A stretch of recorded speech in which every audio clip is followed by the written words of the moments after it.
Mark was a college student living in Indiana. His house was quiet and sat next to some woods. During the day, everything felt normal, but at night, the woods made the place feel strange. Behind his house, under the patio, there was a hot tub. That's where everything happened. It was Saturday night, March 29th, around 12:30 a.m. Spring break was ending and school was starting again soon. Mark had his 3 close friends over, Kyle, Keenan, and Derek. They were spending one last night hanging out. They were in the garage playing pool, blasting music, and drinking. Everyone was laughing and having fun. It felt like a good night. After a while, Kyle said they should go in the hot tub. It was cold outside, so the warm water sounded even better. Everyone agreed.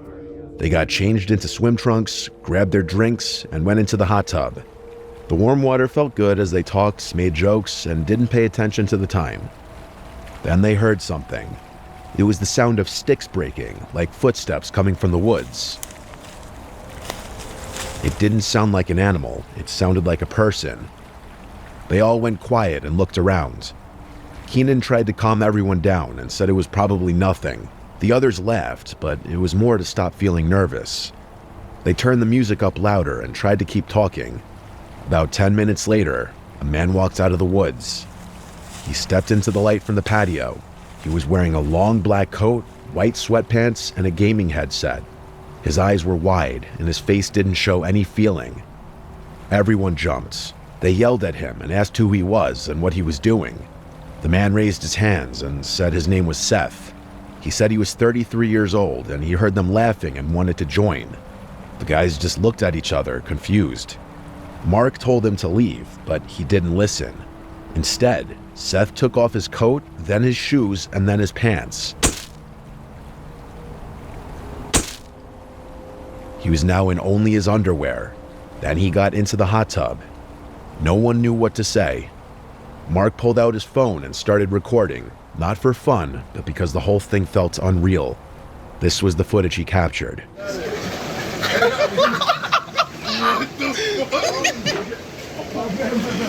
Wait, I saw the dream right there. What was over here?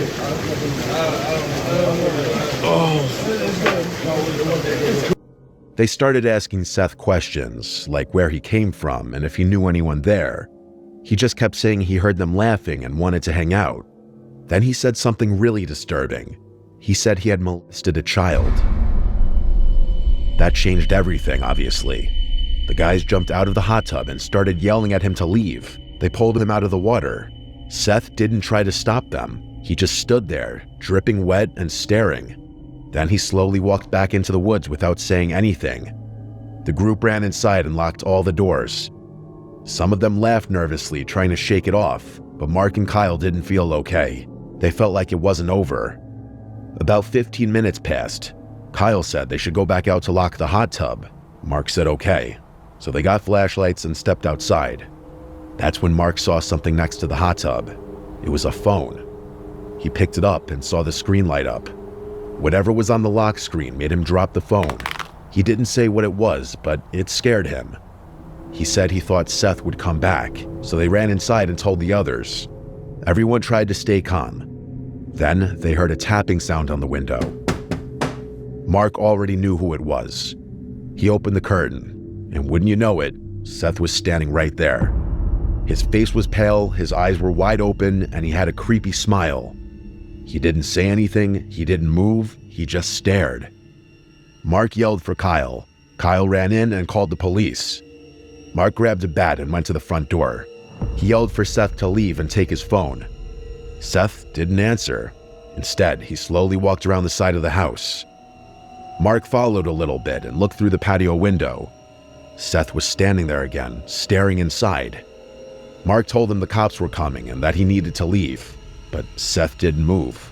He just slowly raised his hand and waved once. Then he turned and walked back into the woods.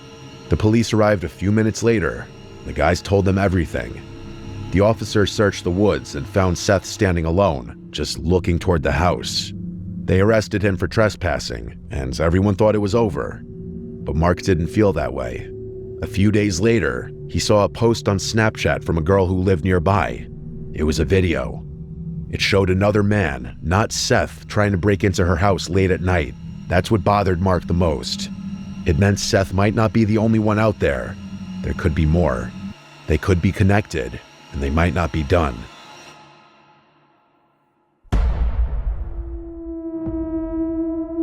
A few years ago, 3 high school friends named Beck, Matthew, and Tyler decided to explore a sewer tunnel in their neighborhood. It was winter and very cold outside. The tunnel was at the edge of their neighborhood, under a small creek next to some office buildings. These buildings were empty and dark at night. The boys had seen the tunnel before, but never went inside of it. It always looked creepy, and they joked about it, but deep down they were curious. That night, they finally decided to go in. They brought sleds with them, thinking it would help if someone asked what they were doing. They knew they weren't allowed to be there, but they wanted to do something exciting. Just as they pulled into the parking lot, a police car showed up.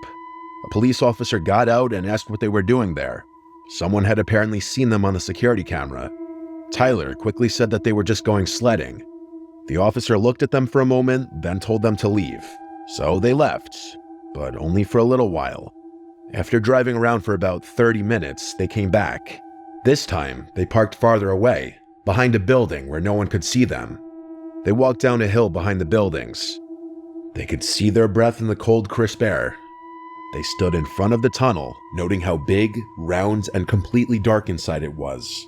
They turned on their flashlights and walked in. Turn off your light, everybody. Okay. Oh, look at that. Dude, this is oh, look at the date, dude. Oh, 6/19/19. 19. Oh my god, this is dead. Dude, I can't. Dude, how did we even find this? Oh my gosh. Inside the tunnel, the ground was dry. It was quiet, except for the sound of water dripping deeper in. The walls had graffiti all over them. Most of it looked old, but one thing caught their eye. A date was spray painted in large red numbers. 6/19/19. The paint looked newer than the rest, like it was done recently. That made them feel uneasy. Their flashlights weren't very strong and didn't shine very far. Still, they kept walking and acting tough, but deep down they were nervous. The farther they went, the colder it got. The temperature was dropping fast. Even though they were underground, they could still see their breath. The walls looked like they had ice on them. Big icicles hung down from the ceiling. Some were huge and sharp. Keep it slow, keep it slow. Oh, I see a light down there, see it? I think I saw movement. Wait. What was that? Hello?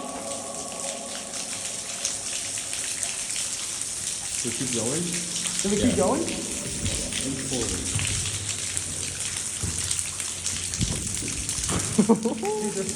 Bro. Dude, and these icicles can like impale you, dude. Look how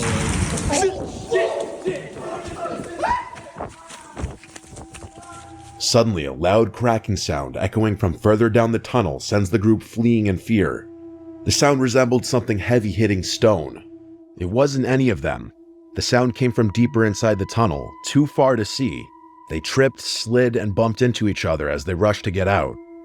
When they got outside, they were shaking and breathing hard. That's when Beck noticed his phone was missing. He had dropped it while they were running. Tyler and Matthew told him to forget about it. They didn't want to go back in, but Beck didn't listen. He grabbed his flashlight and started walking toward the tunnel again. The others followed, but they didn't want to. The tunnel felt different this time. It felt even darker. The air felt heavy and strange, like something was wrong. Their flashlights didn't work as well, and the silence was even worse than before. It felt like something was watching them. I feel like I feel like my pocket got like a little emptier over here. Like somewhere over here. Sign it down. Matthew, go over here this way. no, dude, that's when we fucking heard the noise. Shit, dude. Do I have to go back there? You're going first, bro. I know, we're not leading the way. Yeah, somebody else lead the way, please. No, it's your phone.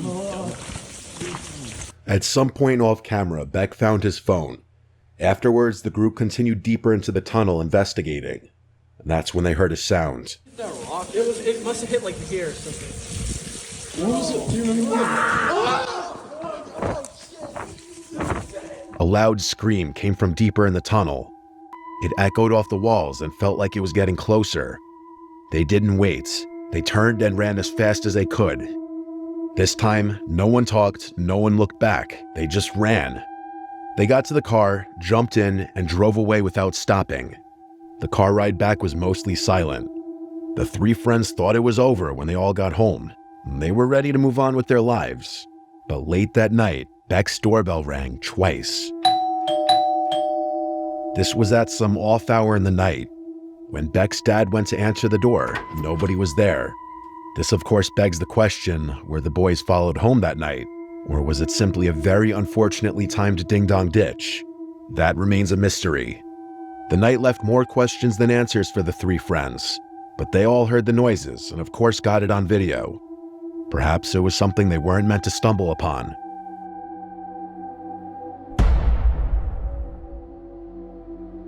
In April of 2022, a man named Connor took a construction job far from home as part of a 3-month accommodation program.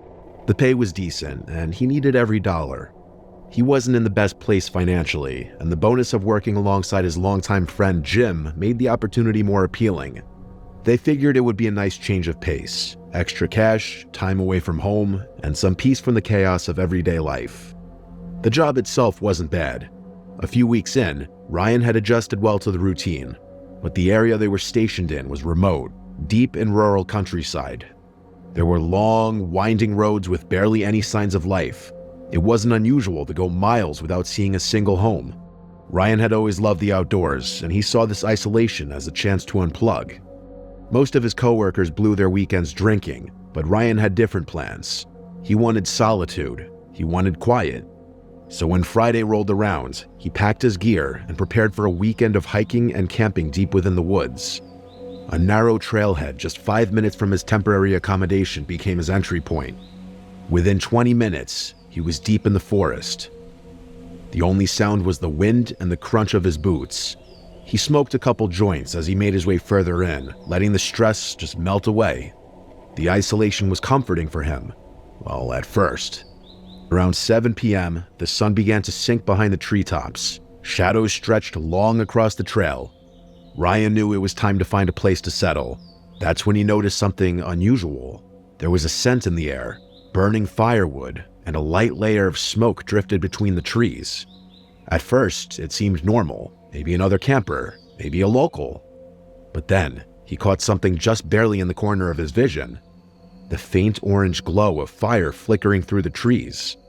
Curious and confident, Ryan left the trail and headed towards the source. He wasn't scared. He'd trained in combat sports during his teens and stayed in good shape. Still, something about this felt off to him. As he moved closer, he began to see strange metallic glints. Shopping carts, dozens of them. They were tied to trees with rope hanging for the branches. Some mangled and suspended in bizarre positions, like a twisted jungle gym of rusted steel. It didn't look like a campsite. It looked like a ritual site, like something meant to be seen and feared. Ryan pulled out his phone and started snapping photos. He had to prove this to his friends someday because no one would believe it otherwise. Then, something even stranger caught his eye. Hung directly above the fire was a charred, old-fashioned duck ornament. Sitting in the duck's back was a scorched baby doll. The thing was melted, its limbs warped from heat. Ryan took a photo of that too, but the longer he stared, the more disturbed he felt. His chest began to tighten. The fire was roaring, clearly tended to recently. There were water bottles scattered around. Someone had been there, or currently was there, maybe still watching. He thought about turning around, thought about heading straight back to the trailhead, but something made him keep walking. He tried to convince himself it was nothing, just some weird loner, maybe drunk, probably harmless. Still, he checked over his shoulder more than once. 20 minutes passed, and he'd put real distance between himself and that eerie camp, but daylight was fading fast, and he needed firewood before it got too dark. He veered off the trail again, this time to gather supplies. He wasn't worried. He had emergency wood in his pack, but not enough to last the entire night. He needed more. After about an hour of preparation, Ryan had set up his tent and built a small fire. It was around 9 p.m. when he prepped a steak and potato meal in foil and nestled it in the glowing embers. He smoked another joint to dull the anxiety, and for a while, everything seemed okay again. With his meal finished and the fire crackling, Ryan settled in for the night. He turned on a pre-downloaded playlist of true crime podcasts, listening to cold case files as the forest around him darkened. There was no signal out there, no distractions, just firelight and static-filled voices recounting unsolved murders. At some point, he drifted off to sleep, but it didn't last. He woke up suddenly. The air inside his tent felt colder. The fire outside had dimmed. He checked his phone. 4 a.m. He didn't know what had woken him up until he heard it. Whistling.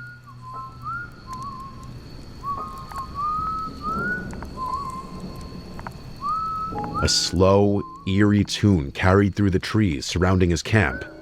He froze. His body wouldn't move. It was like something inside him had shut down. He lay motionless, listening as the sound crept closer. Then the whistling stopped. What followed was worse. Soft footsteps, fast, light, and quiet, circling his tent. He couldn't see them, but he could hear them crunching twigs and shifting leaves. His heart pounded in his throat. Then, without thinking, his body finally snapped into motion. He jumped up, threw on his boots, and burst out of the tent. What made it worse, what twisted the fear into something primal, was that the footsteps had come from the direction he had entered the trail. The way back to safety was now blocked. He had no choice but to run deeper into the forest. He sprinted as fast as he could, crashing through brush and low branches. But behind him, he could hear more footsteps, multiple, and they weren't in sync. The sounds overlapped, too fast and scattered to just be one person. There were two of them, maybe more. For 5 straight minutes, he ran until his lungs burned and his legs begged for rest. He found a dense cluster of trees and dove into the underbrush, burying himself in leaves and tangled roots. He didn't move. He barely breathed. The footsteps faded, distant now, but he didn't dare come out. He waited, still and silent in the dark. Eventually, he knew he had to move. He crawled through the forest with branches cutting into his arms and legs. Every step was slow and careful. When the trees finally began to thin, he broke into one final sprint. He recognized the trailhead, the way out, and he ran without stopping. No one followed him after that. The forest was quiet, but the damage was done. He got back to his accommodation and immediately reported the incident to the police. They took his statement and promised to investigate, but he never heard anything back. To this day, Ryan believes the people who chased him were the same ones who built that bizarre shrine of carts and dolls. What they were doing out there and what they wanted, he doesn't know, but it was more than just a creepy encounter. To him, it felt ritualistic, cult-like. He finished his contract and returned home, but the memory never left him. He still remembers the sound of the footsteps, the whistling, and the feeling of helplessness. If there's anything to learn from this story, it would be to trust your instincts. If you find something that doesn't feel right, you should leave. Ryan almost didn't, and he knows he might not have lived to tell the story if he had stayed. This video was me experimenting with a slightly different style. If any of you have personal scary experiences that include photos or videos and you'd like to submit them, email them to me and I'll try to make this style of video a new series. Also, if you haven't already, click the bell icon and turn on all notifications because apparently only 15% of you have done so, and that would really help out the channel.